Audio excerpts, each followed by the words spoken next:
Hello, I'm Anthony. I'm in the process of releasing my first album at the moment. A few days ago, I uploaded it to CD Baby to be distributed. I'm still waiting for that. It hasn't happened yet. But in the meantime, I'm making this little video series talking about the experience. And today is more of a story time video than a tutorial, because I want to talk about my selection of the 5 pieces of music that ended up on the album, how I selected them and what I did to actually get them ready for uploading to CD Baby. And it's worth saying right at the very beginning, I'm a passionate supporter of the album as a concept, as an art form. In fact, I made a video a couple of years ago called The Album as an Art Form. I'll put a link to that in the description below, in which I talked about its value as an independent entity, something greater than the sum of the parts inside it. And that was a very important part of the decision-making process in how I selected these pieces of music. And what you can see here, even though this is Spotify, these are all local files. This is stuff that I've uploaded to my phone so I can listen to it when I'm doing housework or gardening or whatever.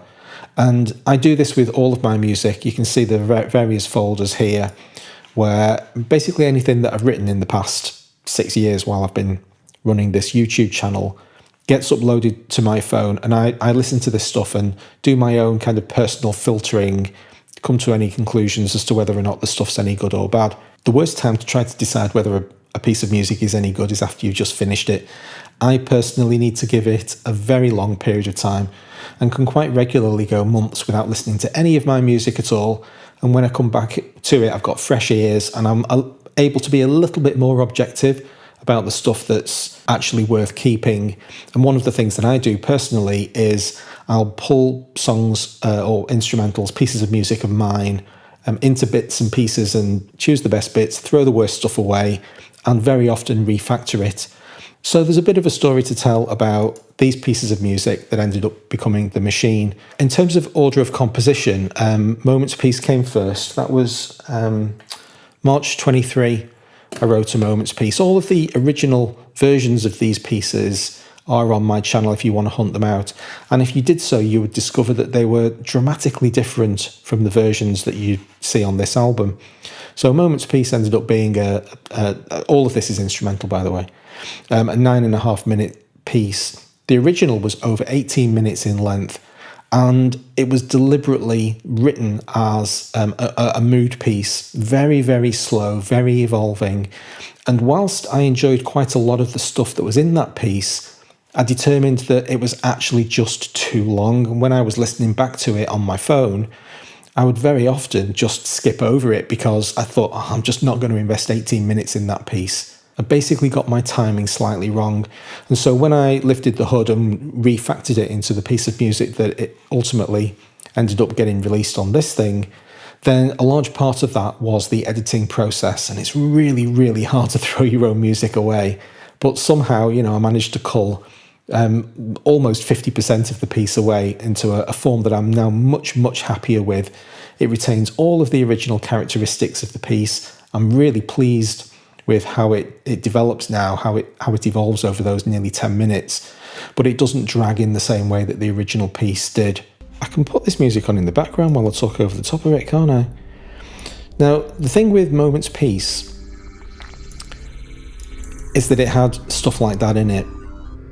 Quite robotic beeps and twiddles and tweaks, and I really enjoyed finding all of these disparate sounds and bringing them together into a piece of music that I'm really proud of. I think it's a really, really nice piece of music.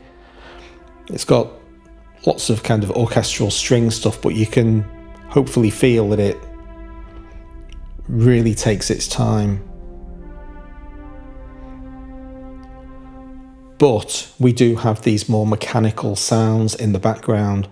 So once I'd finished that piece, I was really happy with it, moved on.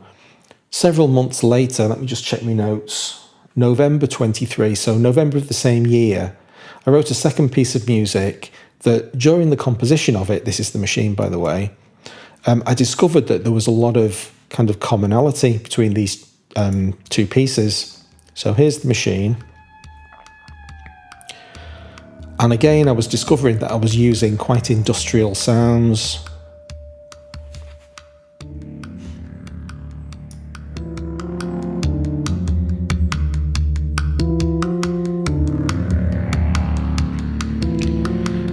And so during the composition of this piece, there's an excellent example, I decided that, right, okay, I've got a theme here. I've got two pieces of music that I've sort of sidled myself into having a bit of a common theme. Right, I'm going to double down on this now, and I'm going to write multiple pieces of music that I can collate together. Ultimately, the idea was there to put together an album. And so after I finished The Machine, there were a couple of pieces of music that came shortly afterwards that also lent into this theme, but for one reason or another, just didn't quite work as well. So one of the examples was this one. Let's jump forward to about 3 minutes on this one. Yeah, the underlying melody just isn't as strong. So I ended up not liking this one as much as my other stuff. And it does have some really nice sounds. There's a really brutal industrial sound coming up now.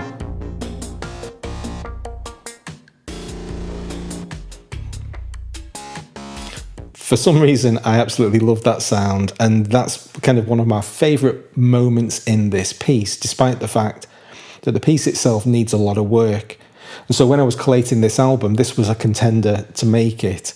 And because I already had enough music to produce the 45-minute album that I wanted to release, I'll come back to that in a minute, this one didn't quite make the cut, but it's very much in the running for, there might be a Machine Part 2 at some time in the future, because I like the piece, but I just thought it was going to take just a little bit too much work. So that was December 23, a month after I'd finished The Machine. There's another one called Metal Mind that came very contemporaneously as well. When was this one? This is April 24, a little bit later. But once again, you can hear me kind of leaning into that industrial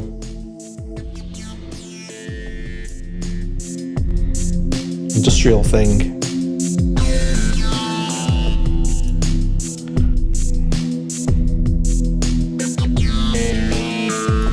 So again, I picked a piece there, the little moment where that's good, I like that, but the thing itself doesn't quite evolve properly, and once again I need to pull that to bits, and it's not quite ready, so it didn't make the cut. And because I had these two pieces of music that were intended to be on the Machine project but didn't quite make it, my enthusiasm for the subject as a whole just kind of flitted away, and I ended up abandoning it. During that period, I should say, actually, right in the middle of those two pieces was Serenity. This was Jan 24, so this one did make it on. And yeah, this is better. So when I'm listening to this stuff on my phone, that's one of the pieces that every time it comes around to Serenity, I think, oh, I do like this one. Needed a little bit of tinkering, obviously, reopen the project, do a bit of cleaning up, but that one was always going to make it onto the album because I really love it. So at this point, I've got three pieces. Moments piece was completely independent, just a standalone piece. The Machine comes along and forms an idea, right, let's do some music with brash or harsh sounds in. A couple of failures along the way, Serenity makes it through, so we've got three pieces. But by the time Metal Mind was written and I kind of lost enthusiasm for the project, that was pretty much it, and it got put down. Now in October of 24, on a completely unrelated subject, I wrote a piece of music called Lost in the Maze, which ended up turning out a perfect candidate to make its way onto this album. I had no idea at the time when I wrote it, even as I finished it, that it was actually going to make it onto the Machine, but it turns out that it's just perfectly suited. So it's a little bit more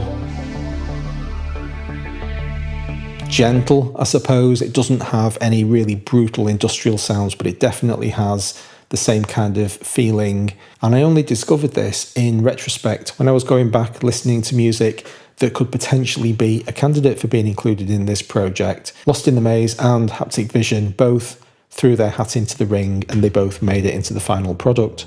So here's Haptic Vision.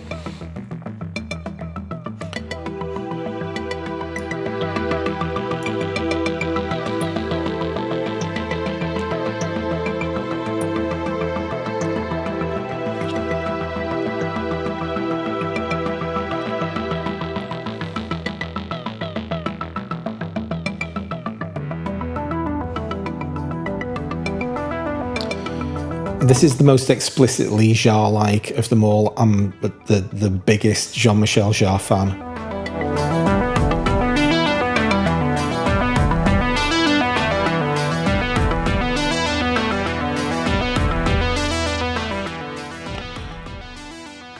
And so I worked quite hard to put more melodic sequences into this one and finish it off on a more musical note. So those are the 5 pieces that were identified that were going to make their way onto the album.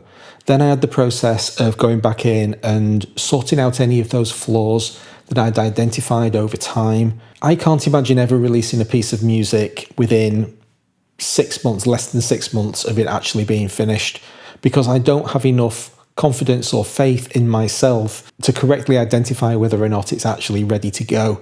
I need to have that process of letting it settle in and listen to it many times over with potentially big gaps in between before I can come to the conclusion that what I've got is actually any good, and more importantly, what needs to be thrown away.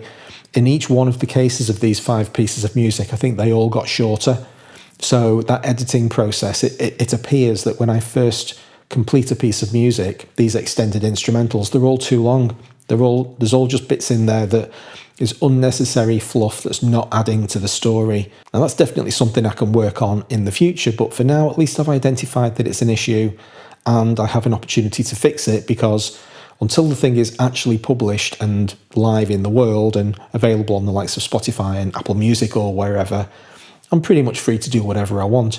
Now that those 5 pieces of music have been released, they are a little bit more written in stone. You know, it's more difficult now for me to open those projects and do anything else with them in the future. But I do have that safety net quality gate, and that's a big comfort, and it turns out that I actually need it. So in terms of getting the music ready for release, because this is electronic music, there's almost no live music in this at all. There's a tiny bit of live bass right at the end of this is Moment's piece we're looking at here. But for the most part, it's all electronic music. And so I'm effectively able to master it in situ. Now, I know that that's an absolutely heinous thing to say and utter blasphemy, but I just don't care. I can freeze as many instruments as I need to get the CPU burden under control. And from that point of view onwards, everything inside Cubase is just as good as a mastering environment for my very limited personal needs. I don't have a mastering studio. I don't have Genelec speakers. I do the vast majority of my work in my headphones. And so I need to find a way to get it to the point where I think it's good enough for release. And that was a very difficult process for me to go through in my own kind of little limited personal setup here. And so the way I chose to go about it was to get as far down that process as possible using these. So these are Sennheiser HD 650s, which is probably the most professional piece of equipment I own. They're very good headphones and they give you a very flat response. But what I've needed to do over the period of time that I've owned them is learn how they don't sound like hi-fi speakers, because they don't. They have a little bit less bass, a little bit more treble than the kind of thing that you would typically hear in a home stereo. And the way that I've basically gone about kind of discovering how these things work is to collect together a selection of songs that I think are particularly well produced, that sound good to my ears. So I've then listened to these songs through my room speakers. I have a pair of B&W just home hi-fi speakers here that happen to sound absolutely bloody wonderful, but they're not expensive, they just sound wonderful. I've got another pair of identical speakers in the lounge, but that has different acoustic properties. I'll go and listen to my music in there. And finally, I've got some of these Bose earbuds. So they're very good quality. These things aren't cheap, but they're not reference. If I listen to anything in these are quite boomy. So I've got these 4 different sources of speakers to go at, using these as the reference, because these are the only things that are actually genuinely flat. But then comparing the music that I'm listening to in less classically ideal circumstances. So these are the 10 reference tracks that I use.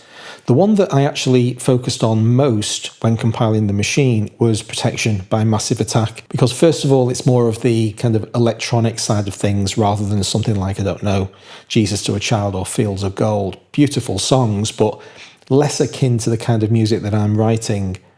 But Protection in particular has this really thudding bass line. I can't play it for copyright purposes, just go and listen to it on Spotify. It's a fantastic song, but I'm able to listen to the kick and the bass in these things. I'm going to listen to exactly how the different components of the rhythm sound, how tingly is the voice. And then when I listen to it on my hi-fi speakers, I'm comparing with the reference. So it doesn't particularly matter how these sound.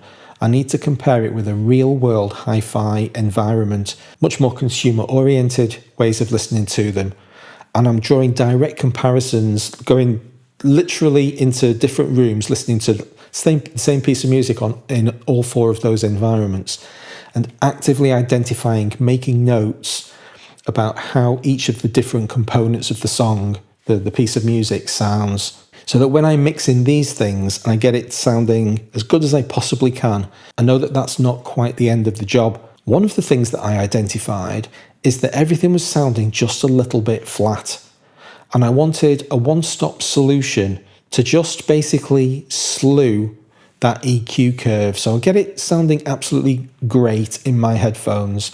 And that's a combination of, I have a personal suite of mastering tools here that are pretty much my go-to for any master bus.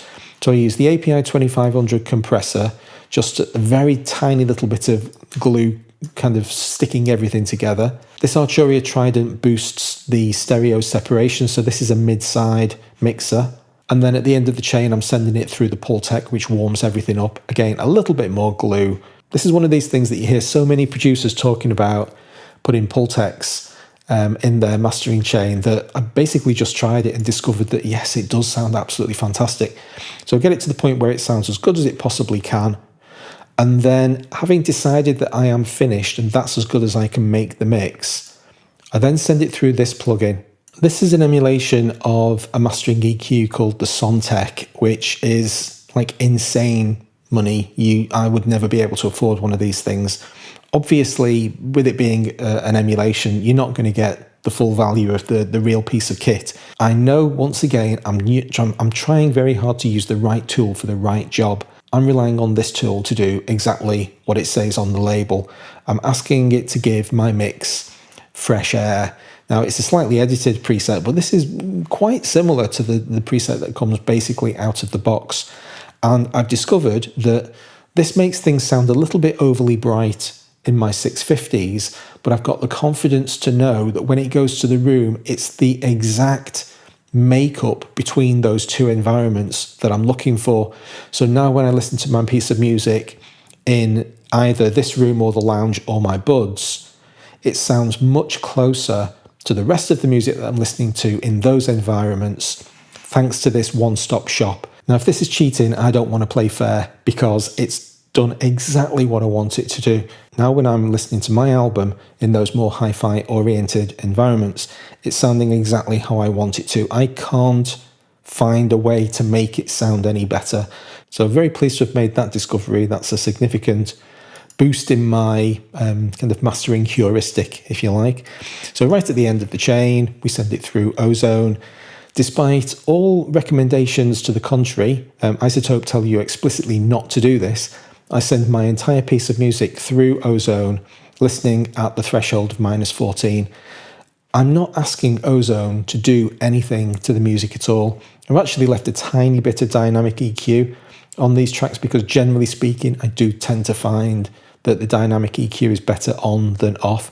But to a large extent, I'm using Ozone as a pure maximizer.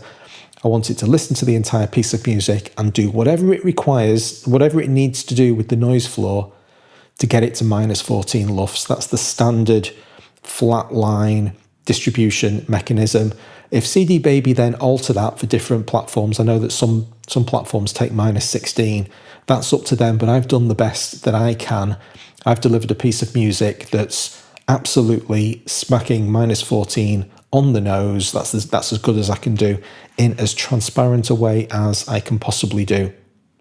That's why I use Ozone 9, because later versions of Ozone removed the ability to listen to your entire piece of music and learn one total threshold. They discovered that people were doing this and decided that they didn't want people to do it and took that functionality away. That makes me very cross, but it also makes me perfectly happy to carry on using Ozone 9. One final thing to say, I was going to cycle back round to this 45-minute business. In the video that I made that I referred to earlier, the album as an art form, I actually compared, I chose 50 of my favourite albums, and I went away into Spotify and found out how long each of them was, and it turns out that I have quite a strong preference for albums that are, well, actually 42 is the perfect optimum, but anywhere from 42 to 45, there's quite a strong bell curve.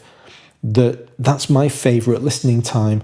This is not deliberate, it's not a conscious thing, I've just discovered it empirically.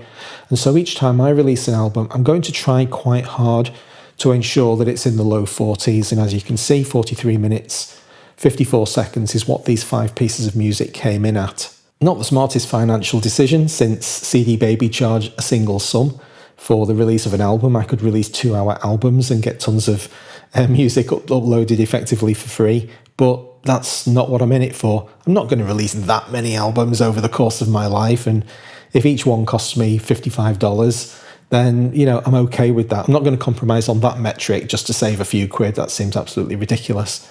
Anyway, so that's it. That's the story of how I selected the music for the machine and how I put it all together. In the next episode, I'll talk about the physical process of uploading the album to CD Baby. Thanks very much for watching this one. I'll see you next time.